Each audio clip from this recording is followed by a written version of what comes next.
Hi friends, నా పేరు వీరబాబు. అందరికీ నమస్కారములు. మనం సరిగ్గా ఉండే విధానాలు చెప్తున్నాం. మనందరం నీతి నిజాయితీగా ఉండాలి. అలాగే మనస్సులో, వాక్కులో, పనిలో ఒకే విధంగా ఉండాలి. ఒకే ఆలోచన చేసి అదే పలికి అదే పని చేయాలి. మన ముందు ఒకలా మాట్లాడి వెనకాల వేరొకలా మాట్లాడకూడదు. పైకి ఒకలాగా మాట్లాడి లోపల మరొకలా ఉండరాదు. త్రికరణ శుద్ధి అవసరం అందరికీ. ఉన్నది లేనట్టు, లేనిది ఉన్నట్టు, అబద్ధాన్ని నిజంగా, నిజాన్ని అసత్యంగా చెప్పడం, చూపించడం వంటి పనులు చేయరాదు. అలాగే వ్యక్తిత్వాన్ని ఎప్పుడూ మంచిగా సరిగ్గా ఉంచుకోవాలి. ఇద్దరున్నప్పుడు అక్కడ లేని మూడో వ్యక్తి గురించి తప్పుగా చెడుగా మాట్లాడుకోరాదు.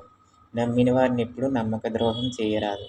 మాయమాటలు చెప్పి మన పనులకు వాడుకుని అవసరం తీరాక మోసం చేయరాదు. శ్రీరాముడు నడిచిన బాటలో ఒకటే మాట, ఒకటే భార్య, ఒకటే విధి విధానంలో మనం నడవాలి. అలాగే శ్రీకృష్ణుడి గీత చెప్పినట్టు మనం కూడా అలా నడుచుకోవాలి. గురువాక్కును ఆచరించాలి. మంచివారిని ఆదర్శంగా తీసుకుని వారి బాటలోనే మనందరం నడవాలి. కృతయుగంలో ధర్మం 4 పాదాలతో, త్రేతాయుగంలో 3 పాదాలు, ద్వాపరలో 2 పాదాలు, కలిలో 1 పాదం. 1 పాదంపై ధర్మం నడుస్తుంది.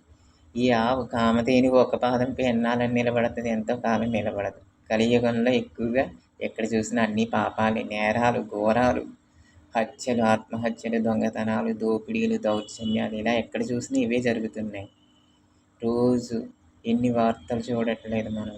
కొన్ని సినిమాల్లో జరిగినట్టే రియల్ లైఫ్లో కూడా చాలా చోట్ల జరుగుతున్నాయి. ఇవన్నీ ప్రత్యక్షంగా చూసినా మంచిగా ఉండటం నేర్చుకోవడం లేదు. చెడుని తొందరగా నేర్చుకుంటున్నారు. పాపభీతి, భయం, భక్తి ఏమీ లేదు. ప్రస్తుతం వర్తమానమే చూసుకుంటున్నారు. భవిష్యత్తు ఏమవుతుందో, ఎలా ఉంటుందో అన్న ఆలోచన లేదు. ప్రతి విషయం తప్పుగా భావిస్తున్నారు. ప్రతి చిన్న విషయం తప్పుగా అర్థం చేసుకుంటున్నారు. మంచివారిపై చెడుగా చిత్రీకరిస్తున్నారు. తమకున్న తెలివితేటలను, వాక్చాతుర్యాన్ని చెడుగా ఉపయోగిస్తున్నారు. Blackmail, morphing, editing, cyber crime, video audio recordings, tappings వంటివి చేస్తున్నారు చెడుగా చాలామంది. యూత్, బాయ్స్ అండ్ గర్ల్స్, మీరు అలాగే గ్రూపుల కింద ఏర్పడి చెడు చేయడానికి, కొట్లాటకి, హత్యాయత్నాలకి వెళ్ళకండి. అట్లా వెళ్ళరాదు అసలు. చాలా తప్పని, చెడ్డ పని అది. మంచికి, సోషల్ సర్వీసులకు ముందు ఉండండి. కమిటీ సంఘాలు మంచి పనులు చేయడానికి ఏర్పడాలి. ఎవరిని రెచ్చగొట్టవద్దు. Okay friends, thank you watch for my video. మీకు నచ్చితే లైక్ చేసి, షేర్ చేసి, కామెంట్ చేసి, సబ్స్క్రైబ్ చేయండి.